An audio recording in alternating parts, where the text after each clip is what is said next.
This is Eric Rutan of Cannibal Corpse. You are listening to the Scars and Guitars podcast with Andrew McKay Smith. G'day everybody, welcome to the show. I'm so pleased you can join me because I bring to you a chat with Swedish musician Olof Mörck from the groups Amaranthe, that's the main one, but he was also a member of Dragonland and Night Rage amongst others. Now the catalyst for the chat is ironically because of The Catalyst, which is the name of the group's new album. Out through Nuclear Blast, it's available now. It's sterling stuff if you like your metal with some technology and just some more very modern sounds without leaning too much into stuff that makes it not metal. It's still definably metal, no doubt about that. But the other reason for the chat is due to an Australian tour which happens at the end of this month. That is August, and it goes into September as well. If you are local, check gig guides, but I'll also put the tour dates and a link to tickets in the episode description. Now, throughout this conversation here, it's notable because it's another one where there are no topics off limit. We discuss artificial intelligence, the past, diving deep into Olof's past with some of the bands that he was in there, some of the bands that I mentioned as well. Technology, you name it, it's there, including social, current affairs and political topics. Now, if you're one of those people who doesn't like me or like political topics being brought up in music interviews, I don't give a fuck. You can leave now if you want. It's totally up to you. You regular listeners are cool. You know what I'm all about these days. These topics are meant to come up because we've all got to lead this life. And as I say throughout the chat, musicians are storytellers. So of course, sometimes you do tell stories about what is going on in the real world. This chat, there's no other way to say it, was unexpectedly good. I didn't have a lot of expectations going into it because I wasn't really, I haven't listened to a lot of interviews or really any interviews, to be honest, with Olof, but he's a great interview subject and you'll hear it. He's up for a conversation. All right, let's get into it. Olof from Amaranthe. Here he is. Hello there. Hey mate, how you going? All good. How are you? Good. How's the old Zuma grind been treating you? It's always good. It's been a little while now, actually, since the main promotional run for the album. So kind of nice to be back at it again, chatting to fine people like yourselves. Yeah, I was talking to John about that earlier. That was odd, wasn't it? It was given a push for a bit, and then it sort of dropped off the radar for a while, and then here we are again. So, especially with the tour, I thought that conversations would be lined up for you, well in advance of the tour, but shit happens, mate. What can you do? I'm glad John's involved now, put it that way. Yeah. I'm not aware of exactly of how things went down before, but this is a good time for a last push in general, like almost 2 weeks away for the first show in Australia. So that's great. Yeah. How are you feeling about these first shows? Is it nervous anticipation or something else? I'm generally very excited to come down under for the first time. My very first show that I played outside of Sweden back in 2003 was in Japan. And we played 2 shows with a band called Dungeon, if you've heard about them. I do. I remember Dungeon quite well back in the day. I like them. Yeah. Yeah. Great band. Absolutely phenomenal people. And went on to, form other really great bands. But that was my first time, playing with other bands abroad. And they were saying that, maybe soon you will come down under and play. And now it's been 21 years. So I guess it's about time. So yeah, needless to say, I'm very excited. Have you got a good response, not just from Australia, but in general to The Catalyst?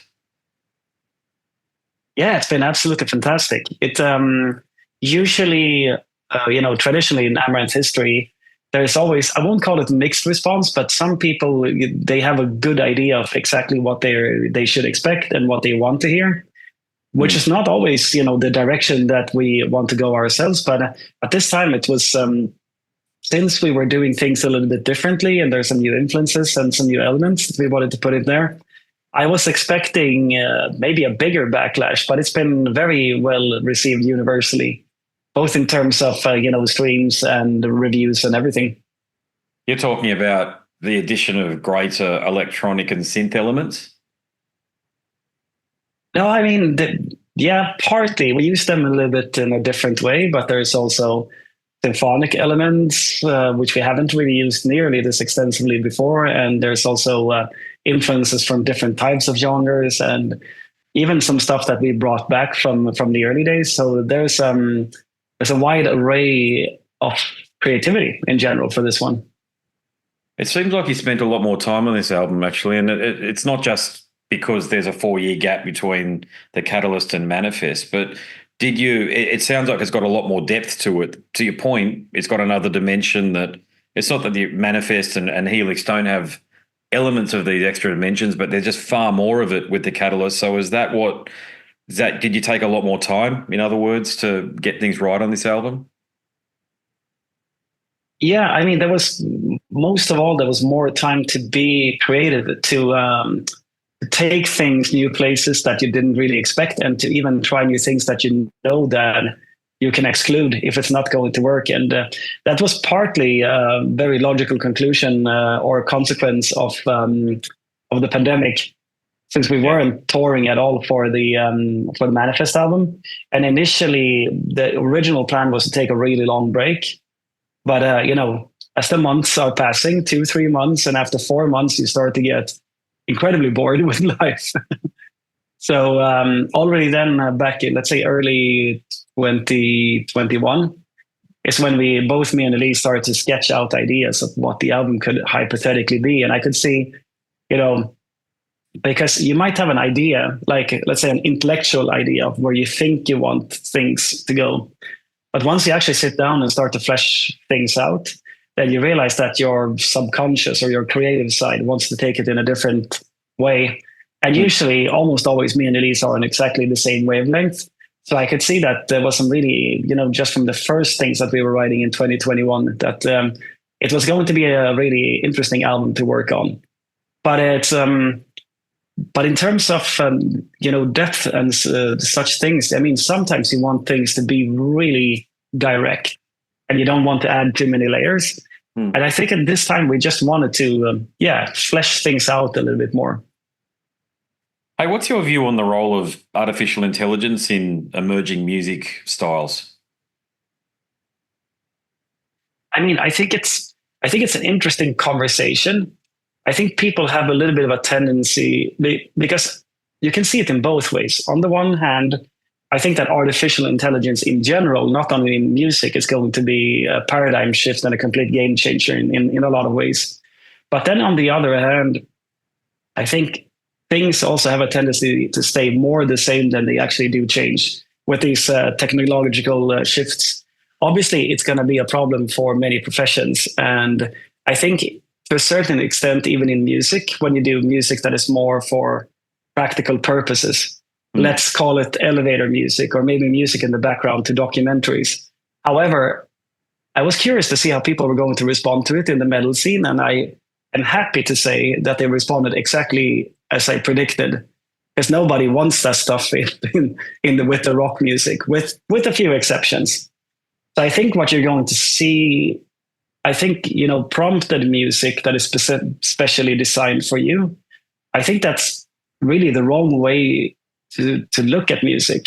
I don't think this will become a big thing at all, because at the end of the day, people don't want things that's customized to themselves. They want to be part of something bigger. I mean, I remember clearly what it was like to be a fan before I started to take part in the scene as an active musician. Then the greatest part was to have the shared listen experience. And I mean, I still do that today. When I hear an awesome song by some band, the first thing that I do is that I, talk to my bandmates or other friends and check this song out. It's phenomenal. But I don't think you can get to that point with check out my prompted song here that is custom made for me. I'm having a really hard time seeing that. But having said that, I mean, there's probably a lot of potential for musical tools. Let's say that you use AI for the development of keyboard sounds or more accurate guitar amplifiers. So even as great point. Ethically reasonable way to compose songs, like if you can use it as a learning tool, for example. So I think there is a lot of potential for it, but to have AI replace rock bands is that sounds totally out there to me. Yeah, I think you nailed it. AI can be used, and it can add a lot of value from the perspective of recreating vintage sounds without all of the cumbersome equipment that come along with that, right the way through from the type of strings you want to use. There's an enormous there's a gap that it could fill, okay, for musicians who work from home. Instead of doing bullshit things like using AI to create the album covers and to fill things out, it can actually be used in a very intelligent way, as you've described. And that's the first time I've actually gone. This is the first time I've actually gone into this level of detail about AI with an artist. But I thought you're a good person to do it with, because you've willfully incorporated elements of technology into your music, but you haven't sacrificed the heavy metal quality of your sound. No, and I mean the ultimate core of any music is the emotional language that you're using and the emotional experience. Because the thing is that what AI can never replicate is the emotions that are behind the music. Let's say with prompted music, it can emulate it to a fascinating level, and it's just gonna get more close, of course. But when you listen to it, you know that the AI hasn't had its heart broken, or it hasn't had tough or happy things in life, and you get the point. And this is what it's all about in the end. I will use one last example, because it's been possible to watch AI bots playing against each other in video games for 25 years, but no one would sit down and watch a match of FIFA or a match of, let's say, Counter-Strike with only bots, because we're not interested if there's not humans involved. What are your thoughts on what Kiss are doing then? And I know they haven't actually done it, but they've certainly put it out there that the evolution of the band is into the AI sphere. Do you think that is that something you can appreciate, not just because you may or may not like the band's music, but there's a shitload of legacy bands out there. Let's face it, Metallica will retire absolutely in the next 15 years. I just can't imagine that James Hetfield's going to be up there doing what he's doing at the age of 76. So, Iron Maiden as well, for that matter. So would you embrace, from a fan's perspective, do you embrace this or something else? I mean, to me, my spontaneous reaction about this, for example, when ABBA is doing something similar there also, and I think it sits just in a different spectrum, that it might even have its place. I was very, very skeptical about it initially, but I can kind of see the point of it, because it would be a little bit like it sits somewhere between going to a live show and watching an old DVD of Metallica, let's say. For example, I love to watch the live shit Binge and Purge from back in the day, like the San Diego show from 92 or Seattle 89, some of the best live performances ever. And obviously this is time, what do you call it? Like a snap shot of what it used to be like back in the day, but it's not them performing, it's just a computer rendering the stuff. So if one sees it like this is something of a crossover, you still go to an arena, you still share the experience and kind of watch it together with people, like this is what it used to be, like a little bit like a historical document, then I suppose it could have its place. But once again, it's still about the human aspect, because show is very much not only about the people performing, because it's also about the audience and how the audience interacts with each other, not only necessarily the band itself. So then it can still become a human experience, because there's some humanity in it, because there's potentially 30,000 other people there also that are drinking beer and talking and enjoying music together and whatnot. So I don't think it's something that is going to become a huge trend, but I think, as you're saying, as these bands are stopping to perform, it might get more common. I don't think it will ever actually replace live shows per se. Yeah. Great observations there, actually. Yeah. What about with all of the changes with technology and as you're a band where it's integrated to an extent, but as I say, doesn't ever sacrifice the quality of the heavy metal you're producing, in my view. But is there any conflict within the band about the direction in which you want to take the group? Like, for example, do you want to introduce more tech, and do you want to dive deeper into AI with the way that you write music? And do some of the other band members have a different view? Well, I think, since a long time ago, I think more or less always with this band, people have been on board where the songwriters want to take it, because we were there writing the music from the beginning.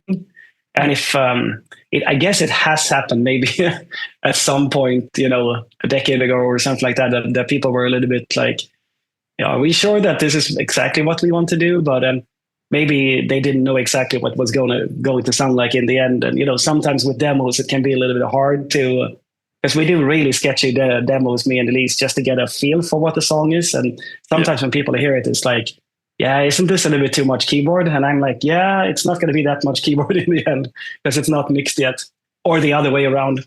But no, there has been actually surprisingly few disagreements. I've seen more of this, in the past, when people are more, we have more people involved in the songwriting process, and then it can become a little bit messy. Me and the other main songwriter, Elise, we tend to be on the same wavelength, because when it comes to writing new music, typically your latest album tends to be, or the album that you're working on tends to be a little bit of a reaction on the previous album that you're working on, because you don't want to keep on repeating yourself, 1-to-1, doing exactly the same thing. So, I mean, the Catalyst is perfect, once again, timestamped for exactly what we wanted to do, when we started to write that in 2021, but might not necessarily at all be where we're heading. Because sometimes people think they can see a direction, okay, they're heading in that direction, but we also have this possibility to go in very different directions, because we have all these different influences. And based upon what we decide to emphasize, it can create quite different results. You decided to resurrect Dragonland in 2022. How was that received?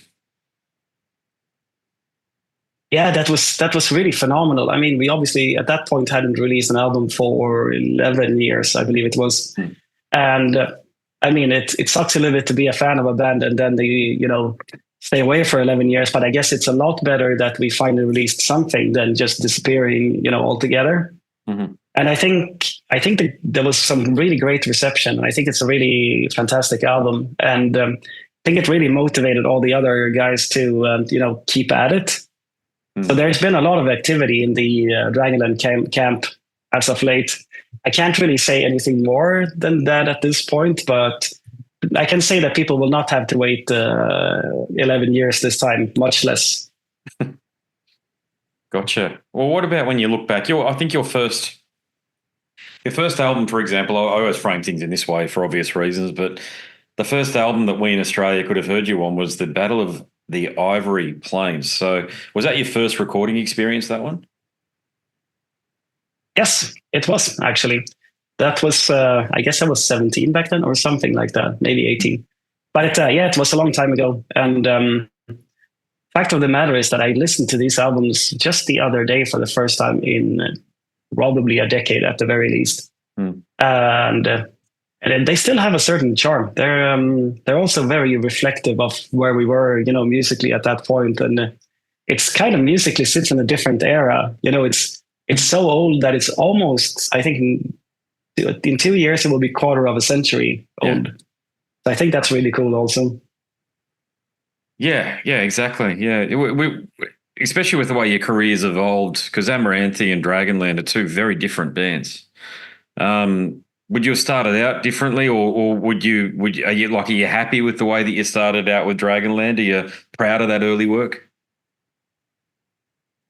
Yeah, absolutely. And I mean, the stuff that we were doing with Dragonland kind of, for me personally, naturally transformed into what then later became Amaranthe in terms of musical ideas.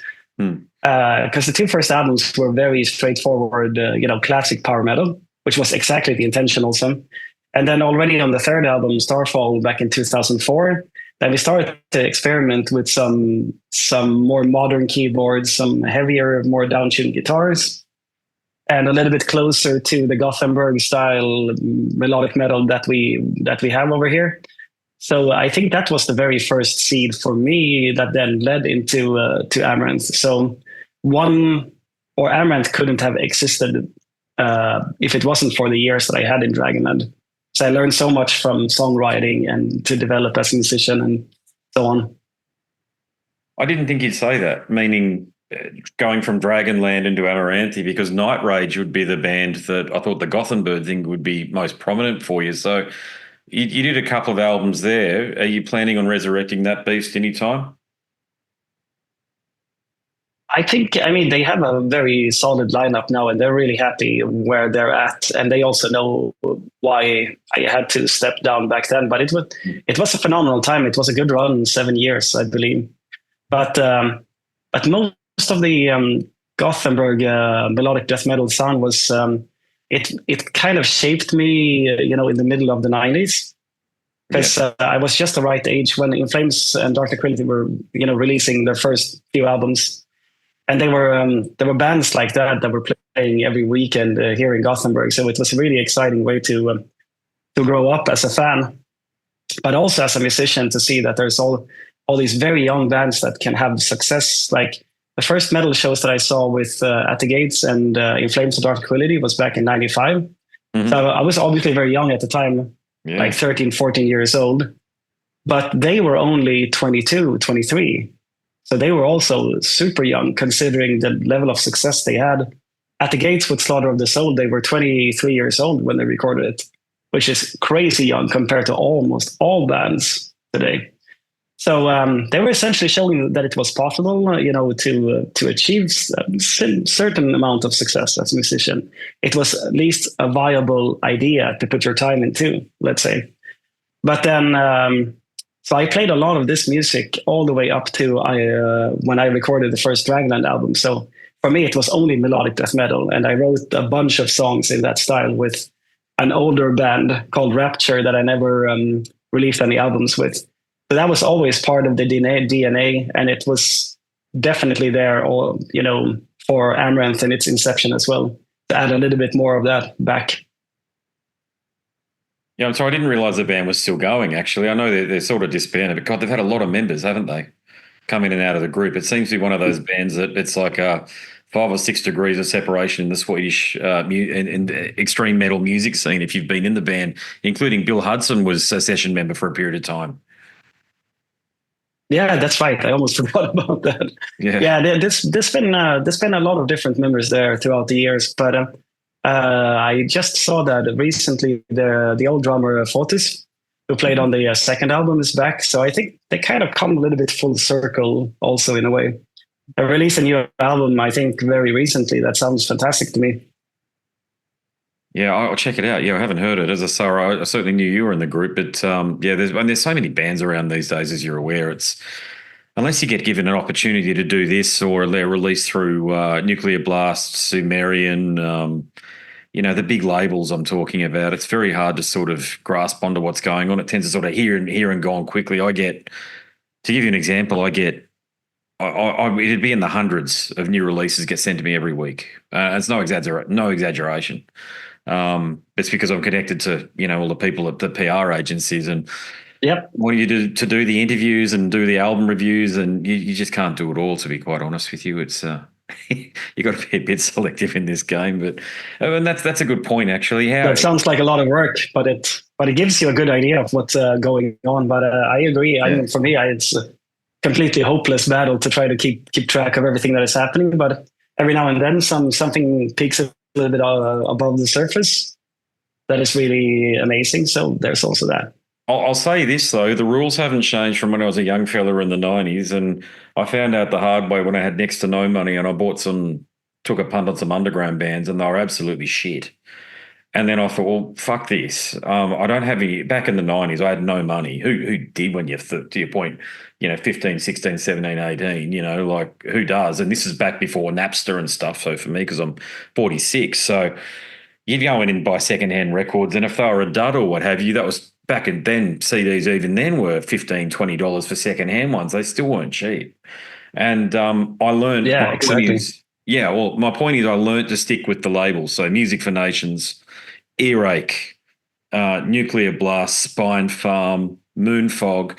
I learned to go with the albums. If I was going to take a punt, to do that, or the samplers were a really good way as well. But that leads into the point I was going to make, which was that it is actually really hard to stand out these days, to be frank. I mean, I say, you got to be on the nuclear blast. That gives you a leg up that other bands simply won't have if they're not on a minor major, if you know what I mean. But in your view, yeah. What do you do specifically to stand out from the rest? I mean, I think it's a really interesting topic because just because you have, and it kind of connects with a bunch of things that we've been talking about, because just because you have, better tools, better technology, and, the studio process that you have these days can make bands that are maybe not so experienced sound a lot better, to say it gently. But I think the same thing is still required as it was, back in the day, is that it requires a crazy amount of experience to really get out there, in terms of live shows, to really perform good shows and to really have it well thought out. And also, have your promo side together, your business side together, to plan stage shows, and, most of all, to write and record music. And this was the case back in the 80s or the 70s. This is the case today as well, which is why you're not seeing a crazy amount more of the successful bands today than you were doing in the 90s, even though it should be, a lot easier in a way, because you still require a lot of things that aren't necessarily easy to come by. And I mean, in our case, it's partly the fact that we had a lot of experience before we started this band. And we started at a young age, all of us, with our different projects, and then took all that experience and started this band. And we still saw it as a learning process. And I still see it as a learning process in terms of, keeping an open mind, not close yourself to ideas, and also to learn from the continuous mistakes that you make. Because as you grow as a band, you're always treading kind of uncharted territory. So what works here might not work here at all, on a different level. So, and the other aspect is that we kind of consciously, when we started the band, formed it to stick out also. And we weren't doing anything that was kind of popular back then, because this was more of a deathcore, metalcore era when we started the band in 07 or 08. And we didn't want to do the same thing as everybody else was doing. So we didn't want to start yet another, Trivium or, As I Lay Dying, which was, the biggest shit back then. And to a certain extent still going. But then there were millions of bands like that. Now you only had the people who actually trailblazed that genre are the only ones that are left, basically. Yeah. So we kind of just wanted to start our own thing, and it didn't necessarily have to become a trend or anything like that, which I didn't think it became either. So we were not trailblazers for a new genre or something like that. It was more like we were working outside of the box that we were feeling was getting already too crowded, even back then in 11. And obviously this is right where Spotify kind of kicked off. So it's a lot more crowded now. Yeah. And I guess it's even harder to stick out. So I guess, when you're starting a band and when you're working on music, I think that you're doing your own thing and that there's a certain kind of originality is absolutely key. And that originality can even be that you're resurrecting some kind of, old stuff that hasn't been around for a long time. Let's say like Volbeat incorporating 50s Johnny Cash into their heavy metal. Cool. Something different, something that people haven't heard before. And then, there's 10,000 people who are berating the music and saying that what's so special about it? And I'm like, because it's different. It's not the same band, that's already been started 1,000 times before. So I think this is really key and center for any artist today. Here's a different question for you. You're not what I would describe as a political or socially aware band, but I could be missing the point completely. So does politics, the economic environment, and these myriad of social issues that are affecting us, particularly in the Western Hemisphere, do any of them make your lyrical content and even impact the way you create music? I mean, I guess it's hard to not be impacted by it in some shape or form. And as you say, we're not this political band that wants to, take our arguably quite strong opinions and force it upon anybody else. But there are certain things that I think regardless of where you stand politically or socially whatnot, that people can kind of agree on are actual problems, like ongoing conflicts in the world that we've seen way too much of as of late. Nobody really wants that. That's not what, except for a few crazy people, and same thing with over focus on technology and social media and these things, which is ironic coming from a band that incorporates a lot of technological elements.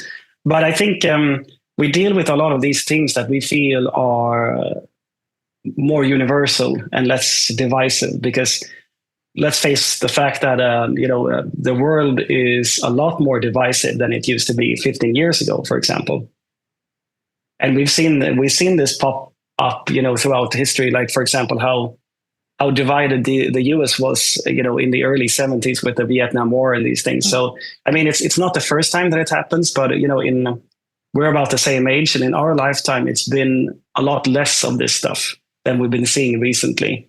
And there's a lot of reasons for it. I mean, the pandemic surely didn't help, and also lots of different invasions, conflicts to an extent that we also haven't seen for a very long time. So this has affected us greatly, and it might not always be obvious in our music, but it also affects you emotionally, which then gets translated into music also.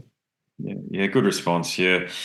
I've spoken to enough of you guys from the Swedes. I've spoken to well over 100 at this point, and I went through the university I went through. There were a lot of students from Sweden. They're just down the road here, Bond, but it's an international uni, so the Australian cohort wouldn't even be half. The rest would be all over the world. Just tons of Norwegians and Scandinavians and Swedish. So what I did notice is that there's a massive similarities between the Swedes and Australians. It seemed to be cut from similar cloth, and I think that's true also. In our societies, we've had to deal with the I'm only calling it how I see it, and people are used to me talking about these topics on the show, so don't worry. But how we've had to deal with the influx of multiculturalism and how it's affected us. And I know in Sweden, you've got Malmö, which is some of the documentaries I'm seeing coming out of Malmö at the moment are truly shocking.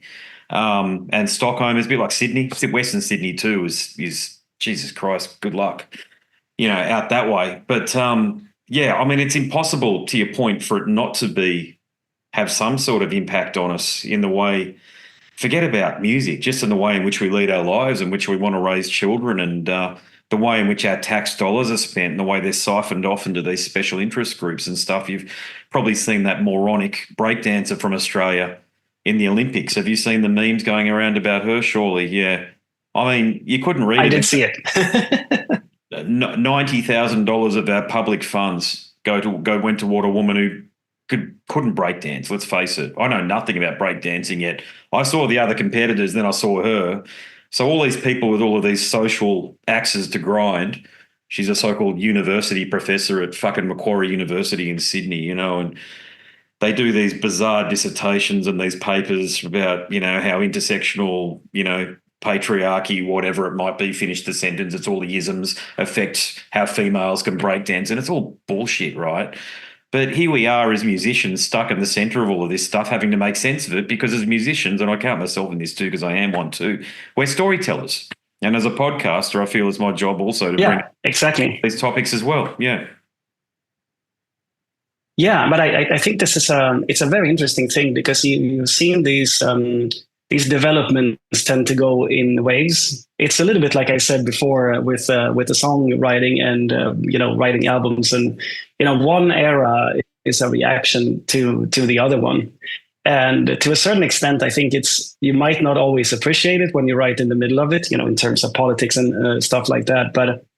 With these developments that we've seen in the Western world being very divided on these topics, I think from my point of view, I think it's kind of already turned around a little bit, and it's heading the other way. This is what you can see politically in Europe, for example, and I'm sure it's the same for Australia, because if you have very strong ideas of how you want to change society, then this is going to affect a lot of people. And if it's untried, then, it might lead to consequences that you're not expecting.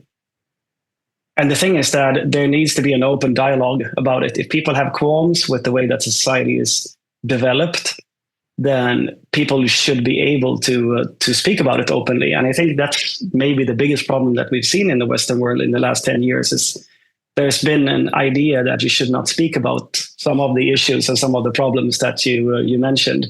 And I think that when you're trying to do that, regardless of which side on the political fence you are standing on, you're going to ask for trouble. And the same obviously goes for if, conservatives who were trying to silence the left in the 80s in the US and, trying to ban video games and whatnot. You know what I mean?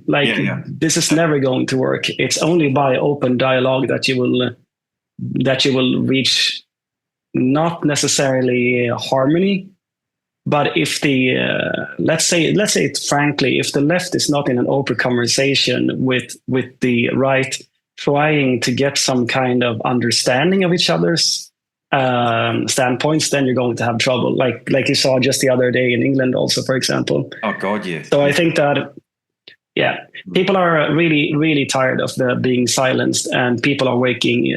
Even on the highest level, even the elite and the politicians are waking up to the fact that this is going on, and it can no longer be ignored. Because you can shut your eyes and ears as a leader of a country, for example, or the leader of a band, for that matter, and it's only going to work for so long. It will work for a little bit, but sooner or later, your ivory tower is going to come crashing down. I hope you're right. I really do hope you're right, and I'm not seeing that swing, unfortunately. You probably saw on the news that we in Australia were locked down more than any other jurisdiction, whereas you in Sweden, who are socially democratic, i.e. have had a long history of left-wing governments, were very open. It's crazy. And we're in Queensland, which is a little bit different. We're the rednecks or what have you, we get paid out for being the non-progressive or whatever. We couldn't give a shit. We don't care. We're like Florida or what have you, I suppose, if you want to use American parlances on things.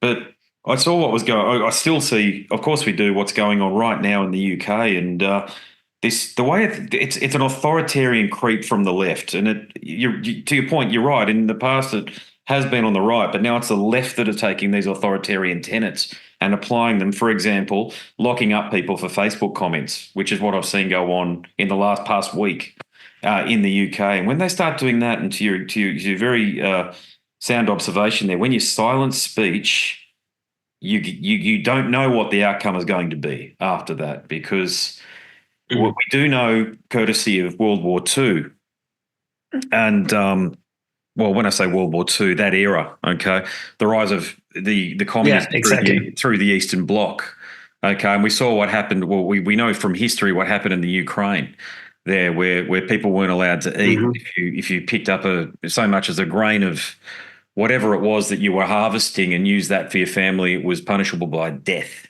Okay, and and people know this who I share this. My father-in-law, who's long past, was from Croatia, former Yugoslavia, and had to get out because of the social unrest there. He would have been murdered if he'd stayed there.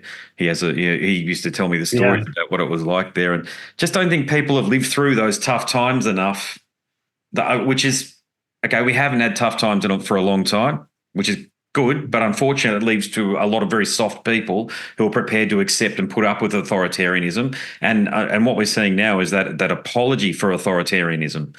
And that I can't understand that side of it. So I do like talking about these things with musicians because, as I say, we are the storytellers, and I think it's important to obtain your very informed perspective on these things. So I appreciate you going there. Yeah, interesting. Thank you. I'll make this my final question for you. You've had a long enough career now. It's almost a quarter of a century. I might as well say a quarter of a century, because no doubt there were demos done when you were a young fella. Yeah.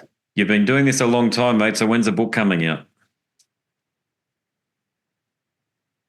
Interesting. Yeah, I guess this is because there's, once again, two different perspectives. One is that there's a lot of good stories to tell. Speaking of storytelling.